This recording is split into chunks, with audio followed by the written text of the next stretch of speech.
Xo'p, hurmatli obunachilar, bir akamiz uyga olib kelib drabilkani o'rnatdik va bug'doylarni chiqardik. Hozir mana bu yorma setkamizdan endi hozir hashak chiqaraman degani uchun ko'rsatib bering degani uchun setkani olib tashladim.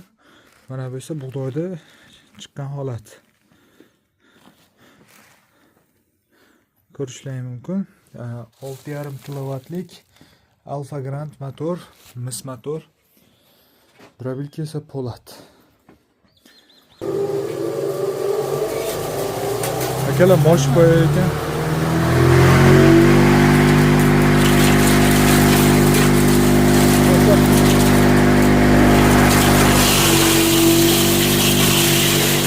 Aka.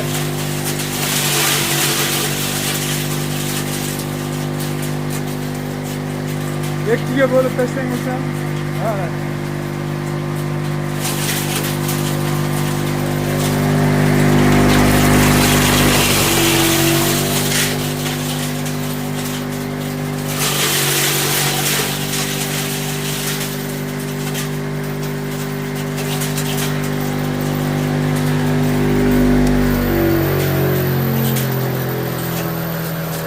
Xo'p, hurmatli obunachilar, mana bu nimadan 5 setka holatida chiqqan, moshdi.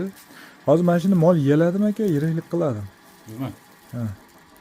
Kattalik qiladi desam. Necha qo'ygan setka. Setka qo'yib o'tkazdirsa, bundan ham maydaroq o'tkazdiradi. Yo'q, lekin yeladi buni.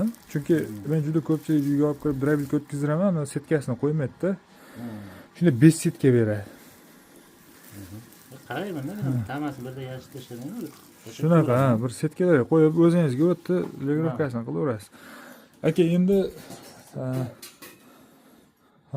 4 setka bor. U o'sha chekkadagi makka yormaniki, o'rtadagisi ham hashakka bo'ladi, lekin uni juda kamdan kam ishlatasiz. Olib tashlaveradi o'rtasi. Hammasi olib tashlash kerak-da. Ha.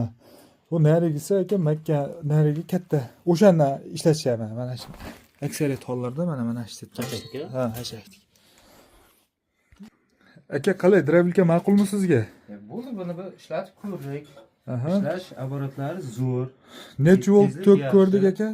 Tok bizda hozir 175 volt bo'lyapti. Ha, 175, 180 atrofida bo'lyapti. Bo'lyapti. Endi hozir ob-havo salqinligi uchun shunday. Hamma pechka qo'shib turibdi. Xullas, drabilkani aka odamlarga tavsiya qilasizmi? Endi reklama qilib olmasam aka, men tirikchiligimga nimaysiz, to'g'risi. Yo'q. Anaga zo'r, texnologiya zo'r o'ylangan, zo'r yasalgan. Bemalol olib ishlatsalaringiz bo'ladi. Bu gap yo'q aka. Gap yo'q. Bizni hozir bu akamiz o'sha Nurobod tumanidagi Sho'robod, hozir bu yerlar nomi. Mashal. Mashal mahallasi ekan. Qishlog'i, xullas. Aloqaga chiqib qo'yaverasizlar akalar, xizmat bo'lsa, xudo xolasa yetkazib olib borib beramiz akalar.